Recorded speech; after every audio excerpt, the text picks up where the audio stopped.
حضرت غوث پاک جیلانی شیخ عبد القادر رضی اللہ تعالی غوث اعظم درمیان اولیاء چو محمد درمیان انبیاء. غوث اعظم کا ولیوں میں وہی مقام ہے جو نبیوں میں رسول کریم کا مقام ہے.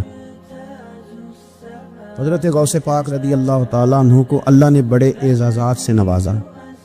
ایک اعزاز اللہ نے یہ دیا کہ ماں کی طرف سے حسینی ہے، باپ کی طرف سے حسنی سید. نانا بھی اللہ کے ولی، دادا بھی اللہ کے ولی، پھپھی بھی اللہ کی بہت بڑی ولی ہے، بہت بڑی ولی. والد گرامی، آپ نے وہ سیب والا واقعہ تو بڑا ہی سنا ہوا ہے، اس طرف تو میں نہیں جاتا. ماں بھی اللہ کی بہت بڑی ولی ہے. یہ اللہ نا اسباب بناتا ہے، خود ماحول بناتا ہے. آپ کے جو والد گرامی تھے ان کا نام تھا ابو صالح سید موسیٰ جنگی دوست رحمت اللہ علیہ. بادشاہ کے کچھ سپاہی تھے جو مٹکے اٹھا کے جا رہے تھے، اور مٹکے تھے شراب کے بھرے ہوئے، مٹکے اٹھا کے جا رہے تھے. حضرت سید محمد موسیٰ جنگی دوست رحمت اللہ علیہ بھی قریب سے گزرے. یہ کیا ہے بھائی؟ بدبو سے سمجھ تو گئے. تصدیق کے لیے پوچھا کیا ہے؟ انہوں نے کہا جناب یہ بادشاہ کا سامان لے کے جا رہے ہیں. ہاتھ میں ڈنڈا تھا، 3 مٹکے تھے شراب کے بھرے ہوئے. زور سے ایک ایک ڈنڈا مٹکوں پہ مارا تو مٹکے ان کے سروں پہ ٹوٹ گئے. بادشاہ سلامت. ہم سارے تقریباً بادشاہ سلامت ہوتے ہیں. یہ کسی کی جرت ہے مطلب میرے گھر کے معاملے میں مداخلت کرے ہو؟ پھر بادشاہ ہو. لوگوں نے جا کے بڑی غیبتیں کی، بڑی بڑی کہانیاں سنائی. اس نے تو توڑ دیا جی مٹکے آپ کے، نے کوئی حال نہیں چھوڑا. تو بادشاہ کہنے لگا بلاؤ سید موسیٰ پاک جنگی دوست رحمت اللہ علیہ کو بلا لیا. تو کہنے لگے بادشاہ تمہیں پتا تھا مٹکے کس کے ہیں؟ آپ فرمانے لگے پتا تھا مجھے. کہا کیوں توڑے؟ فرمایا اس لیے توڑے کہ مجھے تیرے اوپر رحم آ گیا تھا، تو اگر شراب پیے گا تو دوزخ میں جلے گا. مجھے رحم آیا تھا، میں نے توڑ ڈالے. تو کہنے لگا آپ کون ہیں؟ تو آپ فرمانے لگے میں محتسب ہوں، میری حساب کتاب لینے کی ڈیوٹی ہے. محتسب ہوں، غلط آدمی کا حساب کروں گا. تو بادشاہ کہنے لگا کس نے ڈیوٹی لگائی آپ کی؟ فرمانے لگے میری ڈیوٹی میرے رب کریم نے لگائی ہے، میری ڈیوٹی اللہ نے لگائی. تأمرون بالمعروف وتنہون عن المنکر. مسلمان کے ذمے ہے اچھائی کا حکم دے گا، برائی سے روکے. یہ ذمہ داری ہے میری، اللہ نے ڈیوٹی لگائی ہے. بادشاہ پہ اتنا روب طاری ہوا کہ کہنے لگا حضور آپ کی بڑی مہربانی، آپ نے یہ کام کیا. کہنے لگا جناب اگر آپ اجازت دیں تو میں بھی آپ کو محتسب نہ بنا دوں، آپ میرے وزیر بن جائیں. کوئی بندہ اس طرح کا کام کرے تو اسے روکے. تو آپ فرمانے لگے نہیں، تو اپنی نوکری سنبھال کے رکھ، جسے اللہ ڈیوٹی پہ لگائے اسے پھر بندوں کی ڈیوٹیاں نہیں کرنی چاہیے. یہ اعزاز اللہ نے انہیں دیا، یہ شان رب کریم نے عطا فرمایا. ان کے صاحبزادے تھے حضرت غوث پاک جیلانی رضی اللہ تعالی عنہ. اللہ تعالیٰ نے جب کسی شخص سے کام لینا ہوتا ہے تو اللہ اس کے لیے اسباب بھی خود ہی پیدا کر دیتا ہے. علامہ اقبال اپنے استاد کی بڑی قدر کرتے تھے، شمس العلماء کی. تو ایک دن حضرت شمس العلماء سے کہنے لگے استاد جی آپ کی مہربانی سے پڑھ گیا ہوں. تو فرمانے لگے پتر تیری کلاس میں تو 250 لڑکا تھا، میری مہربانی تو سب پہ تھی، پر سارے تو اقبال نہیں نہ بنے. فرمانے لگے تیرے اندر بھی کوئی خوبی تھی، اس کی وجہ سے اللہ نے تجھے یہ اعزاز، کوئی تھی کوئی چیز تیرے اندر. اللہ تعالیٰ جب کسی بندے کو نوازتا ہے نا تو بندہ بھی محنت کرتا ہے، لیکن اس کی محنت سے زیادہ اللہ کے فضل کا دخل ہوتا ہے. تو بندے کئی دفعہ کہنے لگ جاتے ہیں بڑی مشقت کی، بڑی محنت کی، کچھ بھی نہیں ہوتا. زیادہ اللہ کے فضل کا انحصار ہوتا ہے. رب جیسے چاہتا ہے ویسے فیصلے دیتا ہے. آپ فرماتے ہیں کہ میں چھوٹا سا تھا، والد انتقال کر گئے، والدہ تھی میری اور ہم 2 بھائی تھے. فرماتے ہیں بچے کھیلنے کے لیے نکلے تو میں بھی ان کے پیچھے کھیلنے نکل گیا. ایک بیل بچوں کے قابو آ گیا. تو بچوں کے قابو کو چیز آ جائے تو پھر وہ اس کا جو حال ہوتا ہے وہ تو ہمیں پتہ ہی، ہم سارے بچے رہ چکے. تو کہتے ہیں وہ بیل قابو آ گیا، کوئی اس کے کان چھیڑتا، کوئی اس کی دم چھیڑتا، کوئی اس کے سینگ چھیڑتا، کوئی کسی جگہ سے اسے تنگ کرتا. مختلف بچے اس کو نا دم سے پکڑ کے ہلاتے، بیل بھاگتا. حضور غوث پاک فرماتے میں بھی آگے بڑھا اور میں نے جب اس کی دم پکڑ کے ہلائی تو بیل نے میری طرف منہ کیا اور کہنے لگا عبد القادر تو نانا ایسے کر. بول کے کہنے لگا تو نانا ایسے کر، تجھے رب نے ان کاموں کے لیے پیدا نہیں فرمایا. آپ فرماتے مجھے اتنا خوف طاری ہوا، بیل کو بولتے دیکھا تھا پہلی دفعہ، بیل کو۔ اب میرے سنی کو بھی دلیلوں کی ضرورت ہوتی ہے نا، دلیل نہ دیں، کسی بزرگ کی بات سنائیں تو سنی بھی تھوڑا تھوڑا دائیں بائیں دیکھتا ہے۔ یہ شور ایسا ہوا ہے نا، پراپوگنڈا ایسا ہے۔ میں حدیث پاک سنا دیتا ہوں۔ رسول کریم صلی اللہ تعالی علیہ وآلہ وسلم فرماتے ہیں ایک شخص نے بیل پہ سواری کر لی تھی۔ بیل سواری کے لیے نہیں پیدا کیا تھا، سواری کے لیے اونٹ ہیں، خچر ہیں، گھوڑے ہیں، گدھے ہیں، بیل کھیتی باڑی کے لیے۔ اس شخص نے جب بیل پہ سواری کی تو بیل پیچھے مڑ کے دیکھنے لگا اور کہنے لگا یار تو بڑا بیوقوف ہے، بول کے کہنے لگا مجھے اللہ نے سواری کے لیے نہیں پیدا کیا، میرے سے وہ کام لے جس لیے میں پیدا کیا گیا ہوں۔ تو بندہ ڈر گیا، کہنے لگا بڑی حیرانگی والی بات نہیں کہ بیل بولتا ہے، تو بیل پھر بول پڑا۔ کہنے لگا اس سے بھی زیادہ حیرانگی والی بات ہے۔ اس نے کہا وہ کیا؟ کہنے لگے مدینے میں نبی پاک آ گئے ہیں اور تو نے ابھی تک کلمہ ہی نہیں پڑھا، یہ اس سے بھی زیادہ حیرانگی والی بات ہے۔ جامع المعجزات میں حدیث موجود ہے، حضور آ گیا اور تو نے کلمہ ہی نہیں پڑھا۔ وہ شخص کہتا ہے میں سر پٹ دوڑا، جب آ کے سامنے کھڑا ہوا تو حضور مسکرائے اور مایا آ جا پڑھ لے کلمہ، مجھے پتا ہے تجھے کس نے بھیجا ہے۔ اللہ والوں کی باتیں مان لیا کریں۔ میں بڑی ذمہ داری سے کہتا ہوں رب کریم کے کوئی بندوں کی بات کتاب و سنت کے خلاف نہیں ہوتی، وہی تو کتاب و سنت آگے پہنچانے والے ہوتے۔ تو حضور غوث پاک فرماتے ہیں میں وہ ڈر کے گھر آیا، جب گھر پہنچا تو میرے کانوں میں آواز آ رہی تھی لبیک اللہم لبیک لا شریک لک لبیک۔ فرماتے میں چھت پہ چڑھا اور میں نے جیلان میں اپنی چھت پہ کھڑے ہو کے دیکھا تو حج کے دن تھے، میری سیدھی نظر میدان عرفات پہ گئی۔ لوگ میدان عرفات میں بیٹھ کے لبیک لبیک پڑھ رہے تھے۔ پہلے میں وہاں سے ڈر کے آیا، پھر چھت سے ڈر کے نیچے اترا، ماں کو ساری بات بتائی تو کہتی میری ماں کہنے لگی بیٹے جب تو پیدا ہونے والا تھا تو مجھے بڑی بشارتیں ملتی۔ فرماتے ہیں ماں نے نا کھولا بکسا صندوق تو 80 دینار نکالے۔ فرمایا پتر تم 2 بھائی ہو اور تمہارا باپ کل جاگیری 80 دینار چھوڑ گیا، 80 40 تمہارے 40 تمہارے بھائی کی۔ فرمایا بیٹا ایک بات کا خیال رکھنا، میں اور تو تمہارا باپ کوئی نہیں، بھائی چھوٹا ہے، میں پیچھے نہیں آ سکتا، یہ 40 دینار لے جا اور جا بغداد چلا جا کے تعلیم حاصل کر، بیٹے میں پہنچ نہیں سکتی، خیال رکھنا۔ غوث پاک فرماتے ہیں 12 سال میں نے تعلیم حاصل کی یارو، میں نے پتے بھی کھائے اور خود آپ کا فرمان موجود ہے۔ فرماتے ہیں ایسی سختیاں بھی دیکھیں، ایسی سختیاں بھی دیکھیں کہ پتھروں اور پہاڑوں پہ گزرتی تو شاید پگھل جاتے، لیکن میں نے اپنے نبی کا دین پڑھا۔ اب تو پیر کے گھر میں جو پیدا ہوتا ہے وہ علم لدنی والا ہوتا ہے۔ سعودہ پتر ہے، او خدا کے بندے صبر کر۔ اگر غوث پاک حسنی حسینی سید ہو کے باقاعدہ پھٹی پہ بیٹھ کے پڑھتے ہیں، تو کس پیر کا مرید ہو گیا جسے علم ہی کوئی نہیں، جو جاہل آدمی ہے؟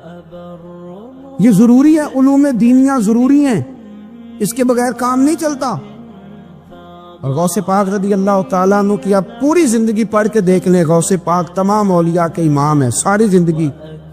غوث اعظم سے کسی نے پوچھا آپ نے سب سے زیادہ دین کا کام کس طرح کیا، تو فرماتے ہیں تقریر کے ذریعے۔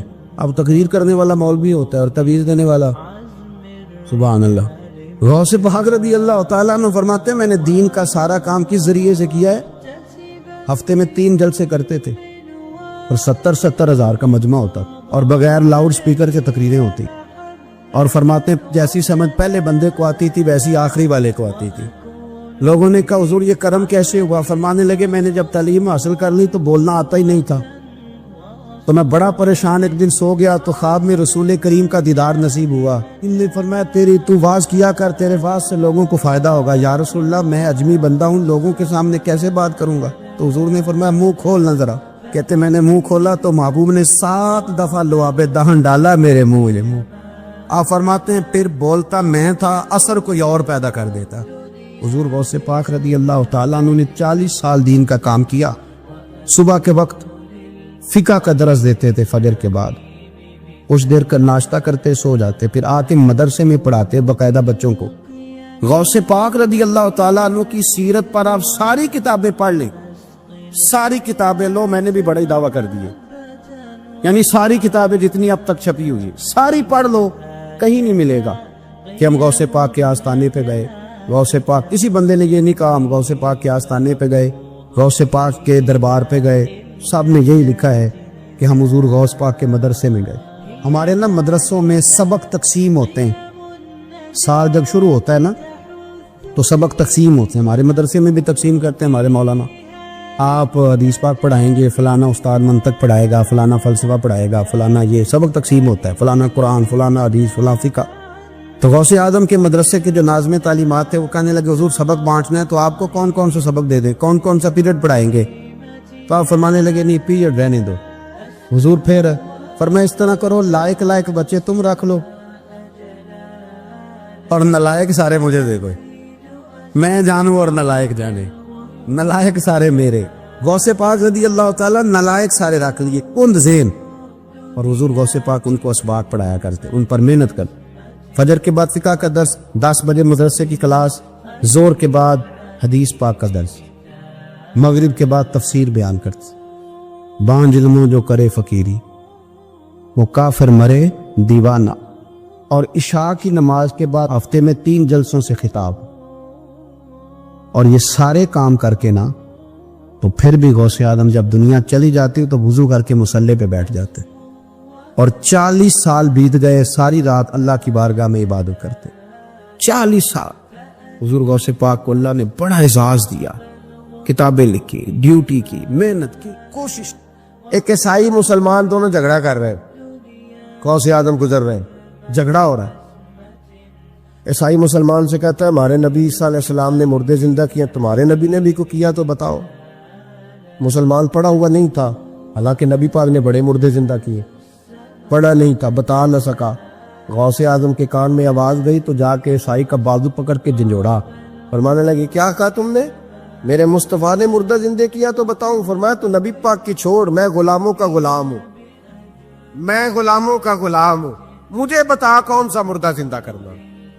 تو چھوڑ حضور کی بات نہ کر، میں غلاموں کا غلام ہوں، مجھے بتا کون سا مردہ زندہ کرنا ہے۔ پرانی قبر پہ لے گیا، کہنے لگا دی اگر نہ ہوا تو؟ غوث اعظم فرمانے لگے جو تو کہے گا وہ میں کروں گا۔ تو کہنے لگے اگر ہو گیا تو؟ تو غوث اعظم کہنے لگے نہ میرے خانقاہ پہ جھاڑو دینا، نہ میرے برتن مانجنا، نہ میرے گھر کا سودا لانا، اگر زندہ ہو گیا تو بس میرے نبی کا کلمہ پڑھ جانا، بس میرے رسول کا کلمہ پڑھ جانا۔ اللہ اکبر۔ اس نے جو سب سے پرانی قبر تھی نا، وہ کہتا ہے یہ ہمارے دادا نے بھی نہیں دیکھا تھا بندہ کون ہے، اس قبر پہ کھڑا ہو کہنے لگا اس کو زندہ کرے۔ تو غوث اعظم رضی اللہ تعالیٰ عنہ قبر کے سرانے کھڑے ہوئے تو دعا کرنے لگے، کہنے لگے مولا اپنے لیے نہیں، تیرے رسول کے لیے۔ پھر فرمایا قم باذن اللہ، اٹھ اللہ کے حکم کے ساتھ۔ ایک عورت کلمہ پڑھتی ہوئی کھڑی ہو گئی اور کھڑی ہو کے اس نے پہلا جملہ کہا تو کمال کر دی، کہنے لگی میرے نصیب دیکھو، میں بنی اسرائیل کی تھی، عبد القادر تیرے صدقے جاؤں، تو نے مجھے کھڑا کیا ہے تو اللہ نے مجھے مصطفیٰ کا کلمہ پڑھنے کی توفیق دے دی، تیرے قربان جاؤں عبد القادر، تیری کیا بات ہے۔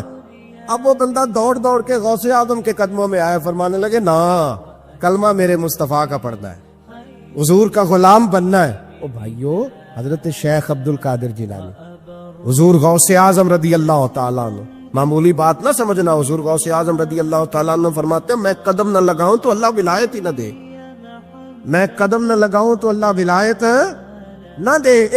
ایک آدمی سے حضور غوث پاک ناراض ہو گئے، ایک شخص نکل جا میرے آستانے سے۔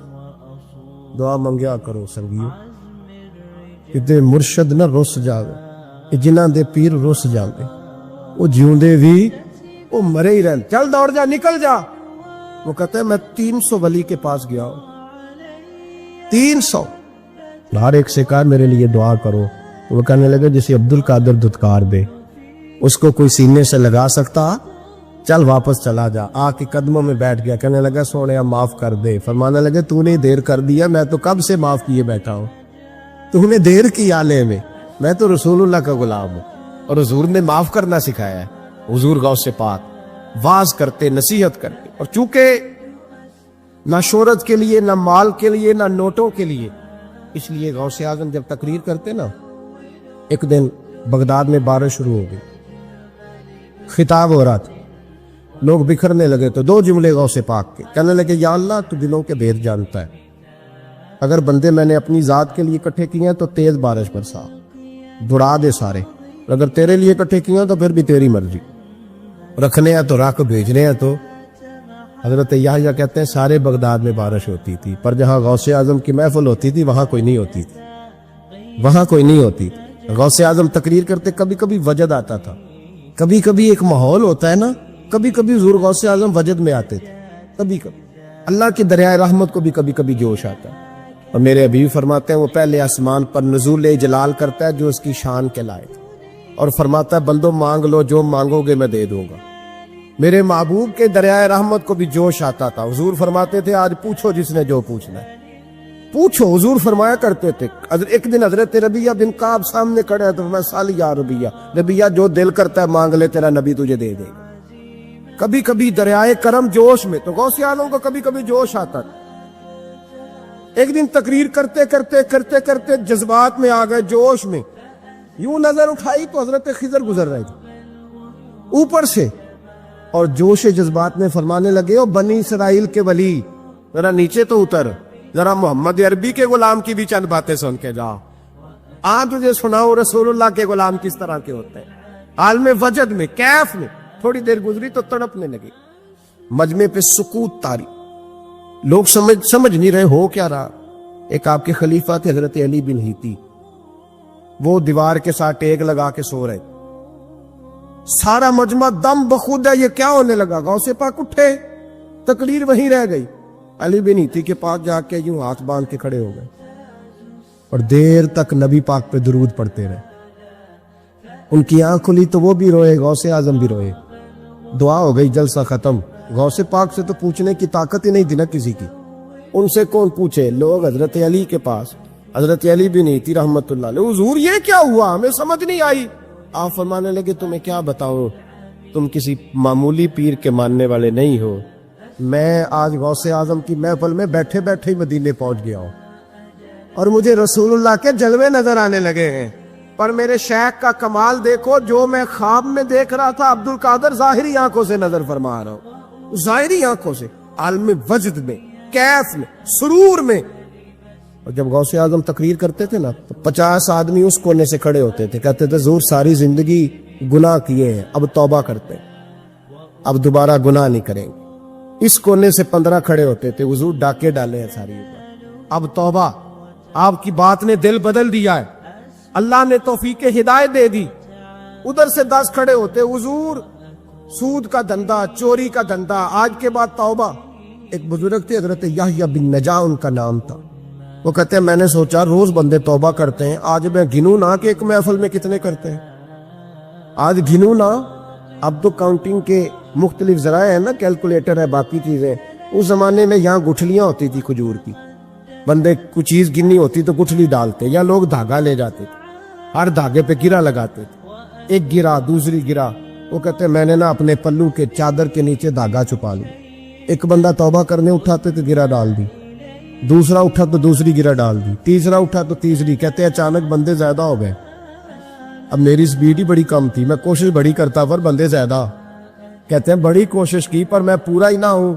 کہتے ہیں جب میں تھک گیا نا اور تھوڑا سا میرا سانس بھی پھولنے لگا، پریشان بھی ہوا، تو غوث پاک نے میری طرف دیکھا اور دیکھ کے مسکرائے، اور مسکرا کے فرمانے لگے یحییٰ میں دلوں کی گرے کھولتا جا رہا ہوں، تو بند کرتا جا رہا ہے، میں گرا کھول رہا ہوں، تو گرے لگا رہا ہے، اور چھوڑ دے یار، تجھ سے نہیں گنا جائے گا۔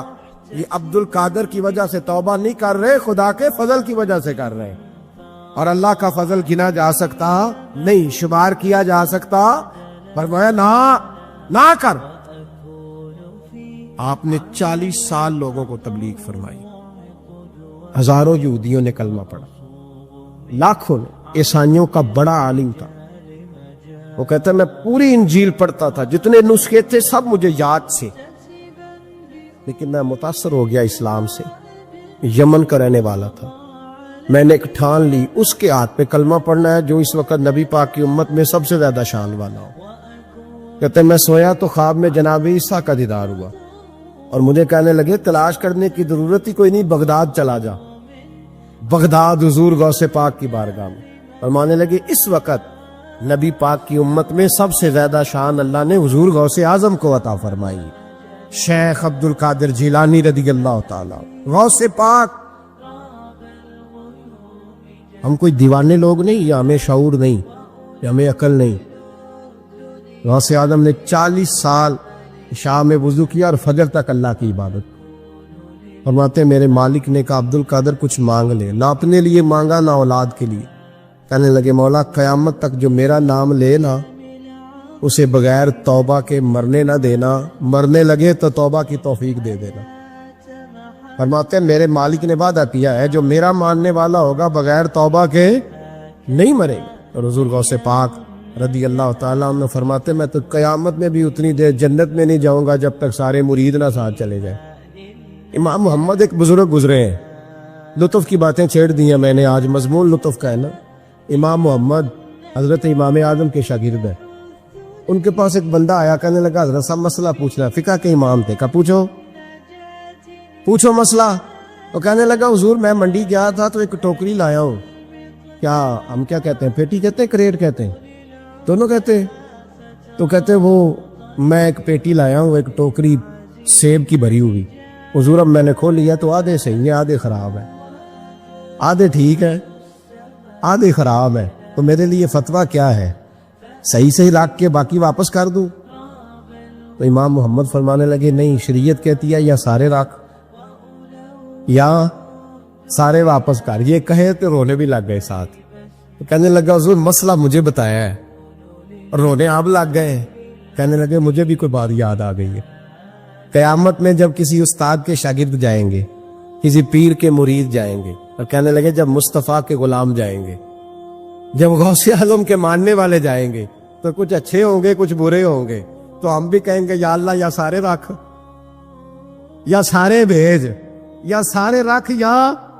تو فرمایا رب کریم نیکوں پہ ظلم تو کرے گا نہیں, اس لیے امید ہے وہ کہے گا میں نے جنت کھول دی ہے, لہذا رسول اللہ کی ساری امتی جنت میں داخل ہو جائے, ساری امتی جنت میں داخل ہو جائے. پیش حق مجدہ شفاعت کا سناتے جائیں گے, آپ روتے جائیں گے, ہم کو ہنساتے جائیں گے. باغ جنت میں محمد مسکراتے جائیں گے, پھول رحمت کے گریں گے, ہم اٹھاتے جائیں گے. حشر میں ہوگا ہمارا داخلہ اس شان سے, ہم یا رسول اللہ کا نعرہ لگاتے جائیں گے, یا رسول اللہ کا نعرہ حضور غوث پاک رضی اللہ تعالیٰ عنہ فرمانے لگے میں نے عرض کی مولا میرا نام لینے والے بغیر توبہ کے نہ مرے. تو فرمایا عبد القادر جا وعدہ رہا جو تیرا نام لے گا مرنے سے پہلے توبہ کی توفیق دے دو. ان نسبتوں کو لوگ معمولی سمجھتے, ان کو معمولی جانتے, اور حضور غوث پاک. ایک بات مجھے پسند بڑی ہے, اگرچہ میں نام نہیں لینا چاہتا کس نے لکھی ہے, میں نے لیا بھی تھا کئی دفعہ, لیکن بات بڑی کمال ہے, غیروں کی ہے. اور میں نے تو اس ایک حوالے کے لیے پوری کتاب 10 جلدوں کی منگا کے رکھی ہوئی ہے, ایک حوالے کے لیے, ایک بات کے لیے. غوث اعظم کا دھوبی فوت ہو گیا. کون؟ پتہ نہیں آپ کو بھی اتنا ہی مزہ آ رہا ہے جتنا مجھے آ رہا ہے. حضور غوث اعظم کا دھوبی فوت ہو گیا, کپڑے دھوتا تھا. تو بعد میں اس دھوبی کو کسی نے خواب میں دیکھا تو پوچھا کیا بنا, تو کہنے لگے کچھ بھی نہیں. فرشتے نے آ کے پوچھا مال ربو کا, رب کون ہے؟ تو میں نے کہا میں تو غوث پاک کا دھوبی ہوں. اس نے پوچھا ماں دینوں کا تیرا دین کیا ہے؟ تو میں نے کہا میں غوث پاک کا دھوبی ہوں. فرشتہ پھر کہنے لگا تو کیسا دیوانہ ہے, میں کہہ رہا ہوں کہ اللہ کا پتہ بتا, رب بتا, تو غوث پاک کا بتا رہا ہے. کہتے ہیں 2-3 دفعہ کہا, جاگ رہے ہیں آپ لوگ, 2-3 دفعہ کہا. وہ بار بار یہی کہتا کہ میں غوث پاک کا, میں غوث اعظم کا دھوبی ہوں. کہتے ہیں حضور غوث اعظم اس کی قبر میں تشریف لائے. قبر میری تے میرے اپیرا جے کر پاوے پھیرا, قبر میری تے میرے اپیرا جے کر پاوے پھیرا, قبر دے وچوں ہڈیاں اٹھ کے مجرا کر سن تیرا. حضور غوث اعظم قبر میں آئے اور فرمانے لگے کیوں تنگ کرتے ہو میرے ماننے والے کو, کیوں تنگ کرتے ہو میرے, یہ کوئی لوارث ہے اس کو تنگ کر رہے ہو؟ کہا حضور اللہ کا پتہ بتاتے ہیں تو آپ کا بتاتے ہیں. فرمانے لگے تمہیں سمجھا رہا ہے, یہ تمہیں سمجھا رہا ہے کہ عبد القادر کے تو کوئی دروازے سے گزر جائے تو اسے خدا یاد آ جاتا ہے, اس نے تو ساری زندگی کپڑے دھو کے دیے. یہ تمہیں بتا رہا ہے کہ مجھے رب بھولا, ان کے تو گلی سے گزر جائے تو اللہ اللہ کرنے لگتا ہے, اور میں نے ساری زندگی کپڑے دھوئے ہیں, میں نے ساری زندگی ڈرائیوری کی ہے, میں نے ساری زندگی نوکری کی ہے, میں تابع دار رہا ہوں, مجھے رب بھول گیا ہے. فرماتے ہیں حضور غوث اعظم نے فرمایا مجھ سے پوچھو کیا پوچھنا ہے. مجھ سے پوچھو. فرشتے کہنے لگے ہم پوچھتے ہی نہیں, ہم پوچھتے ہی نہیں, عبد القادر جانے اور خدا جانے. بات ختم ہو گئی. میرے غوث پاک رضی اللہ تعالیٰ عنہ کو اللہ نے جو کمالات عطا فرمائے, حضور غوث اعظم کو اللہ تعالیٰ نے جو مرتبہ, آج بھی ہمارے کچھ دوست گئے ہوئے ہیں بغداد شریف. بغداد شریف کہتے ہیں یار قربان جائیں, ساری دنیا دیکھی ہے. سویرے اٹھ کے دروازے پہ دستک دیتے ہیں خادم, کہتے ہیں کون سا کھانا کھانا پسند کریں گے. یہ عبد القادر کا آستانہ ہے, یہ غوث پاک کا دربار ہے. آپ جو کہیں گے وہ پک کے آپ کی میز پہ پہنچے گا, اس لیے کہ یہ غوث اعظم کا دروازہ ہے. یہ قیامت تک کھلا ہے فقیروں کے لیے, غریبوں کے لیے, مجبوروں کے لیے. غوث اعظم دریائے دجلہ پہ کھڑے تھے تو غریب رو رہا تھا. فرما کیوں روتے؟ اس نے عرض کی حضور غریب ہوں, ملا سے کہا تھا دھار سفر کرا دے ادھار, اس نے کرایا نہیں. رو رہا ہوں کہ پیسے ہوتے تو رسوا تو نہ ہوتا, ضروری کام تھا دریا کے اس پار. غوث اعظم دوڑے گئے, 100 دینار لائے. ملا واپس آیا تو اس کو 100 دینار دے کے کہنے لگے یہ پکڑ لے, آج کے بعد کسی غریب کو منع نہ کرنا, جو غریب ملے اسے عبد القادر کے کرائے پہ سفر کرا دینا. زندگی سخاوت سے بھری ہوئی تھی تو آج بھی ان کا آستانہ سخاوتیں بانٹ رہا ہے. حضرت بشر عافی رحمت اللہ علیہ سے سارا زمانہ پیار کرتا تھا. بغداد کا ایک تاجر کہتا ہے مجھے نہیں بابا اچھا لگتا تھا. ہمارا اپنا اپنا ذہن ہے نا, ہم کہتے ہیں میں نے جدھر ساری دنیا جا رہی ہے وہاں نہیں جانا. کہتے ہیں کہ وہ بابا مجھے نہیں اچھا لگتا تھا, حالانکہ سارا بغداد عزت کرتا. کیوں نہیں اچھا لگتا تھا؟ کہتے اس لیے کہ بابا نہ صرف فرض مسجد میں پڑھتا تھا, باقی نماز گھر جا. تو میں کہتا تھا اتنا ولی ہے تو باقی بھی مسجد میں پڑھے. کہتے ایک دن میں نے کہا جسوسی کرنی ہے اس کی, جو کہ اسلام میں منع ہے. کہتے حضرت بشر عافی رحمت اللہ علیہ نے جمعے کے فرض پڑھے, فرض پڑھ کے نکل گئے دوڑ کے. فرماتے میں پیچھے ہو گیا, میں نے کہا آج میں نے سنتیں چھوڑ دی ہیں پر اس کا پتہ کرنا ہے, سنت نفل بعد میں پڑھوں گا. کہتے ہیں حضرت بشر عافی جلدی سے نہ ایک کباب والی دکان پہ گئے, وہاں سے کباب خریدے. اور میں نے کہا بوڑھے کی عمر دیکھو اور اس کے ذائقے دیکھو, اس عمر میں بھی کباب کھائے گا. اوئے ہوئے, مولوی کو روٹی نے ستایا تھا اس لیے سنت اور نفل چھوڑ آیا ہے. کہتے ہیں تھوڑا سا وہ آگے بڑھے تو نان بھائی کی دکان سے نان خریدے. میں نے کہا دیکھو یار, دیکھو اس کے ذائقے, گرم نان کھائے گا. بہت سارے لوگ بغداد میں رات کی روٹی کھاتے پر یہ گرم کھاتا ہے. کہتے ہیں حضرت وہ نان اور کباب لے کے جنگل کی طرف مڑے تو میرے دل میں خیال آیا یار بڑا ہی اس آدمی کا عجیب ذہن ہے, یہ اب سبزے پہ بیٹھ کے یہاں موج کرے گا, کھائے پیے گا, اور سنت نفل چھوڑ دی, اللہ ہزاروں مرید ہیں. کہتے حضرت جنگل میں داخل ہوئے, تھوڑا سا سفر کیا تو کچی آبادی آ گئی. کچی آبادی, ایک کچے مکان کی ٹوٹا ہوا دروازہ, باہر سے کنڈی لگی. بغداد کے ننگے پاؤں چلنے والے ہزاروں مریدوں کے اس پیر نے کنڈی کھولی, اندر گئے, ایک فالج زدہ بابا جی بیٹھے. کہتے حضرت بشر عافی نے اپنی پگڑی کھولی اور اس آدمی کے منہ سے پانی نکل رہا تھا, رال ٹپک رہی تھی.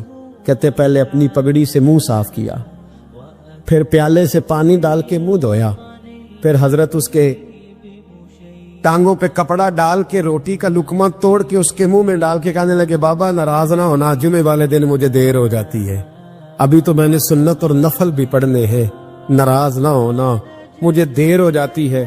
کہتے ہیں وہ بابا رو پڑا اور کہنے لگا بشر یار 14 سال ہو گئے تو روز آتا ہے. 14 سال, یہ 1 صدی کا قصہ ہے, 2-4 برس کی بات نہیں. 14 سال سے تو روز آتا ہے. میں پتہ نہیں کب تک لاش بنے پڑا رہوں گا, تو کب تک آئے گا؟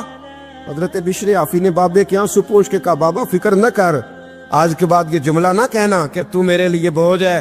فرمایا لوگ سمجھتے ہیں کہ میں نے عبادت کر کے مقام پایا ہے, لوگ سمجھتے ہیں میں نوافل زیادہ پڑھتا ہوں, دنیا جانتی ہے کہ میری رات کی تسبیح زیادہ مضبوط ہے, پر میں ان میں سے کوئی بات بھی نہیں. میں تو تیری نوکری کرتا ہوں تو اللہ نے میری عزتوں میں اضافہ فرما دیا ہے. سوچ ہی صاف نہیں, نظریہ ہی ٹھیک نہیں, فکر ہی ٹھیک نہیں. اسلام نظریے کا مذہب ہے, سوچ کا. مسند امام احمد بن حنبل کی حدیث سنی, حضرت انس بن مالک فرماتے ہیں جب انسان نے روزہ رکھا ہوتا ہے نا تو روح ویسے ہی پاک ہوتی ہے اس کی. میں نے یہ سوچا کہ کچھ باتیں ایسی کی جائیں جس سے تھوڑی سی سوچیں بھی تبدیل ہو, کچھ سوچوں کا وضو, سوچوں کا غسل, افکار و نظریات کی بھی بات ہو. ہم سمجھتے ہیں کہ شاید کثرت عبادت اصل ہے. اقبال کہتے ہیں یہ ذکر نیم شبی، یہ مراقبے، یہ سرور، تیری خودی کے اگر نگہباں نہیں تو پھر کچھ بھی نہیں.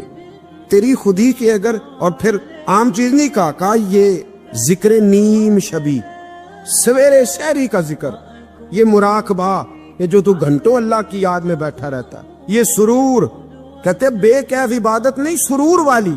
یہ ذکر نیم شبی، یہ مراقبے، یہ سرور، تیری خودی کے اگر نگہباں نہیں، اگر تیرے نظریے کو نہیں بدل سکے، تیری سوچ نہیں بدل سکے، تیرا ایمان مضبوط نہیں کر سکے، تیری خودی کے اگر نگہباں نہیں تو پھر کچھ بھی نہیں. اور خرد نے کہہ بھی دیا لا الہ الا اللہ تو کیا حاصل؟ دل و نگاہ، دل و نگاہ، دل و نگاہ اگر مسلمان نہیں تو پھر کچھ بھی نہیں. دل و نگاہ. اقبال کہتے ہیں ایک دل کا کلمہ پڑھ، دوسرا نظر کا کلمہ پڑھ، ان پہ پابندی لگا. دل و نگاہ اگر مسلمان نہیں تو پھر تو کچھ بھی نہیں، کچھ بھی نہیں. حضرت انس بن مالک کہتے ہیں میں حضور کے پاس بیٹھا تھا، حضرت عبداللہ ابن عمر بھی بیٹھے تھے، کوئی بات ہو رہی تھی، ایک حجرے میں بیٹھے تھے، دروازے پہ دستک ہوئی. مسند امام احمد میں حدیث ہے، نبی پاک علیہ السلام نے فرمایا انس دروازہ کھولو، دروازے پہ وہ بندہ ہے جس کو اللہ بغیر حساب کتاب جنت عطا فرمائے گا، وہ بندہ ہے دروازے پہ. حضرت انس بن مالک کہتے ہیں میں نے دروازہ کھولا تو بندہ دیکھا، غریب سا ایک انصاری صحابی، اور بندہ بڑا سادہ، وضو تازہ کر کے آیا تو پانی کے قطرے داڑھی سے بہہ رہے، اور چمڑے کے جوتے اس نے لپیٹ کے تو بغل میں چھپائے ہوئے. آ کے عطیات کی حالت میں بیٹھا، حضور سے دو چار باتیں کی، چلا گیا. ہم اس کا رنگ دیکھتے رہے اور مصطفیٰ کا کرم دیکھتے رہے. اس کو حضور نے جنتی کہا ہے. کہتے ہیں اگلے دن اسی ٹائم اسی وقت ہم حضور کے پاس بیٹھے تھے، پھر دروازے پہ دستک ہوئی. حضور نے فرمایا دروازہ کھولو، دروازے پہ وہ بندہ ہے جسے اللہ بغیر حساب کتاب جنت عطا فرمائے گا، بغیر حساب. کہتے ہیں دروازہ کھولا، اور جیسے ہی میری نظر پڑی بندہ بھی وہی ہے جو کل آیا تھا، اور انداز بھی وہی ہے جو کل تھا، اسی طرح پانی کے قطرے، اسی طرح جوتے بغل میں. السلام علیکم، کل حضور فلاں بات کی تفصیل پوچھنی مجھ سے رہ گئی تھی، غلطی ہوگی، دوبارہ آیا ہو. اس نے اپنی گفتگو کی، چند جملوں میں بات سمیٹی، چلا گیا. فرماتے اتفاق کی بات کے دن تیسرا، بندے بھی ہم دونوں، میں اور عبداللہ ابن عمر. حضرت انس بن مالک کہتے ہیں دونوں بیٹھے تھے، سیم ٹائم سیم ڈے. پھر دستک ہوئی، حضور نے فرمایا دروازہ کھولو، اور مسکرا کے فرمایا دروازے پہ وہ بندہ ہے جسے اللہ بغیر حساب کتاب جنت عطا فرمائے گا. کہتے ہیں کھل اٹھے ہمارے چہرے، باہر گئے، دستک ہوئی تھی، دروازہ کھولا. فرماتے مجھے یقین تھا وہی ہوگا جو 2 دن پہلے آیا تھا، اور میرے یقین کے مطابق ہی کام ہوا، وہی بندہ تھا جو کل بھی تھا، جو پرسوں بھی تھا، حالت اور کیفیت اور انداز بھی وہی تھا. پانی کے قطرے بہ رہے ہیں، اور اس شخص نے جوتے بغل میں دبائے ہوئے خدمت میں حاضر ہوا، بیٹھ گیا، بات چیت کی، چلا گیا. حضرت انس بن مالک کہتے ہیں تھوڑی دیر ہوئی تو حضور بھی تشریف لے گئے. حضرت عبداللہ ابن عمر مجھے کہنے لگے یار ویسے کتنے اس کے نصیب ہیں، کتنے نصیب ہیں. کوئی آیا لے کے چلا گیا، کوئی آیا لے کے چلا گیا، کوئی عمر بھر بھی نہ پا سکا. میرے مولا تجھ سے گلا نہیں، یہ تو اپنا اپنا نصیب ہے، یہ تو اپنا اپنا. اور نہ کسی کے حال پہ طنز کر، نہ کسی کے غم کا مذاق اڑا، وہ جسے چاہے جیسے نواز دے. یہ مزاج لطف رسول ہے صلی اللہ تعالی علیہ وسلم. کہتے ہم لوگ گفتگو کرنے لگے. عبداللہ ابن عمر مجھ سے کہنے لگے یار ویسے پتہ کرنا چاہیے یہ کون سا عمل کرتا ہے، پتہ کرنا. ایسے ہم نہیں پتہ کرتے کہ یہ بندہ بڑا چمک گیا، پتہ کرو کون سا کاروبار کرتا ہے، ذرا اس کی جاسوسی تو کرو. اور بندے بھی بڑے سمجھدار ہیں، وہ سائیڈ بزنس نہیں بتاتے، وہ کہتے ہیں وہ جو میرا علیحدہ ہے وہ نہیں بتانا، کہیں یہ نہ شروع کر لے. حالانکہ انسان کے پاس جو خوبی، جو اللہ نے اسے دولت دینی ہوتی ہے، وہ اپنا اپنا نصیب ہوتا ہے، وہ گھر میں بیٹھے بھی اللہ عطا کر دیتا. وہ کہتے ہیں کہ پتہ کرو کیا عمل کرتا ہے. تو حضرت عبداللہ ابن عمر کہتے ہیں میں اس کے پیچھے ہو گیا، اس سے سلام لی. تو میں نے کہا مجھے 2-3 دن کے لیے مہمان بنا لو گے؟ مان نہ مان، میں تیرا مہمان. 2-3 دن کے لیے مہمان بنا لو گے؟ تو کہتے ہیں مجھ سے کہنے لگا کو گھر میں جھگڑا ہو گیا، کیونکہ پڑوس میں تو تمہارا، قریب ہی تو تمہارا گھر ہے، میرے مہمان بننے کو جھگڑا ہے. تو میں نے کہا چلو ایسے ہی سمجھ لو پر مجھے مہمان بنا لو. کہتے میں 3 دن اور 3 راتیں اس شخص کے ساتھ رہا. وہ کتنا صدقہ کرتا ہے میں نوٹ کرتا رہا, نماز کتنی پڑھتا ہے اس کا کیا. میں چاہتا تھا کہ وہ عمل مجھے ملے. اس کی برکت سے مصطفیٰ نے اسے 3 مرتبہ جنتی فرمایا ہے تاکہ وہ کیفیات مجھے بھی ملے. حضرت عبداللہ ابن عمر کہتے کہ میں نے کوئی خاص چیز نہیں دیکھی. وہ عشاء پڑھتا تو فجر تک بستر پہ کروٹیں لیتا اور میں الحمدللہ اٹھ کے تہجد بھی پڑھتا, نوافل بھی پڑھتا. کہتے ہیں وہ 1 سپارہ پڑھتا, میں 3 پڑھتا. فرماتے اس نے 3 دنوں میں کھجور بھی صدقہ نہیں دی, کہ کھجور بھی, اور میں نے بڑے بڑے غریبوں کی مدد کی. میں کہنے لگا کہ عمل تو میرا زیادہ ہے اس سے, پھر خوبی کیا ہے. خاص توجہ کرنا, اسلام اور دین کا جو فکری اساس ہمیں صحابہ نے دی. حضرت عبداللہ ابن عمر کہتے ہیں میں نے تیسرے دن اسے کہا بھائی اللہ تیرا بھلا کرے, تو نے بڑی خدمت کی, میں نے جانا ہے, میرا کوئی جھگڑا نہیں ہوا تھا, میں تو بس تیرا عمل دیکھنے آیا تھا کہ تو عمل کیا کرتا ہے. تو وہ صحابی کہتے ہیں مجھے کہنے لگے یار تو میرا عمل دیکھنے آیا تھا, مجھے بتا تو صحیح کیا نے, اور کیوں دیکھنے آیا میرا عمل, تجھے کیا ضرورت پڑی میری جاسوسی کی. تو کہتے ہیں مجھ سے جب اس نے سوال کیا تو میں نے اس کو کہا بھائی تو 3 دن آیا ہے نا, ہم بیٹھے ہوئے تھے. کہا ہاں میں آتا رہا ہوں. کہا 3 دن نبی پاک نے فرمایا اللہ تجھے بغیر حساب کتاب جنت عطا فرمائے گا. تو میں چاہتا تھا کہ میں ذرا جاسوسی کروں, ذرا دیکھوں, کھوج لگاؤں کون سا ایسا عمل ہے. آج بھی ذرا دھیان دیجئے گا, کون سا ایسا عمل ہے. حالانکہ تو عشاء پڑھتا ہے اور اٹھ کے فجر پڑھتا ہے, میں تہجد بھی پڑھتا ہوں, تیرا سپارہ ہے کہ میرے 3 ہے. کون سا ایسا عمل ہے جس کے سبب تجھے جنت ملے گی. کہتے ہیں وہ صحابی کہنے لگے یار کوئی ایسا عمل نہیں, کوئی شے نہیں, میں اس قابل ہی نہیں, من دانم کے من دانم, جو میں ہوں مجھے پتا ہے. کہا پھر کوئی بات تو ہوگی, تیری مہربانی بتا دے, میں نے 3 دن 3 راتیں محنت کی ہیں, بتا دے. کہتے ہیں وہ کہنے لگے اگر تجھے بتاؤں نا تو پھر سن, میں جب رات کو سوتا ہوں تو اپنے دل پہ نظر ڈالتا ہوں, اور سویرے جب اٹھتا ہوں تو پھر اپنے دل پہ نظر ڈالتا ہوں, موبائل پہ نہیں, کنجی پہ نہیں کہ چابیاں کدھر ہیں, بٹوے پہ نہیں. میں رات کو سوتے ہوئے بھی اپنے دل پہ نظر ڈالتا ہوں, سویرے اٹھتے ہوئے بھی میں سب سے پہلے اپنے دل پہ نظر ڈالتا ہوں. فرماتے ہیں الحمدللہ میرے دل میں کسی کا حسد نہیں ہے, کسی کے بارے میں کوئی کینہ نہیں, کوئی کسی کے بارے میں میل نہیں.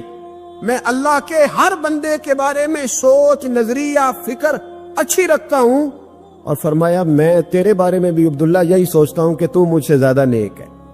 الحمدللہ اس وقت بھی میرا ذہن یہ ہے کہ انس بن مالک مجھ سے زیادہ پرہیزگار ہے. اس وقت بھی میری سوچ یہ ہے کہ محبوب کے سب صحابہ میں سب سے کمزور میں ہی ہوں. نابد عبداللہ ابن عمر کہتے ہیں میں نے اس کا ہاتھ چوما, میں نے کہا سمجھ آ گئی ہے, تیرا نظریہ, تیری سوچ پکی اور سچی مسلمان ہے, تو دل اور روح کا مسلمان ہے, تو نظر اور روح کا مسلمان ہے. یہ سبب ہے کہ اللہ کے رسول نے زمین پر چلتے ہوئے بھی تجھے 3 دفعہ جنت کی بشارت عطا فرما دی.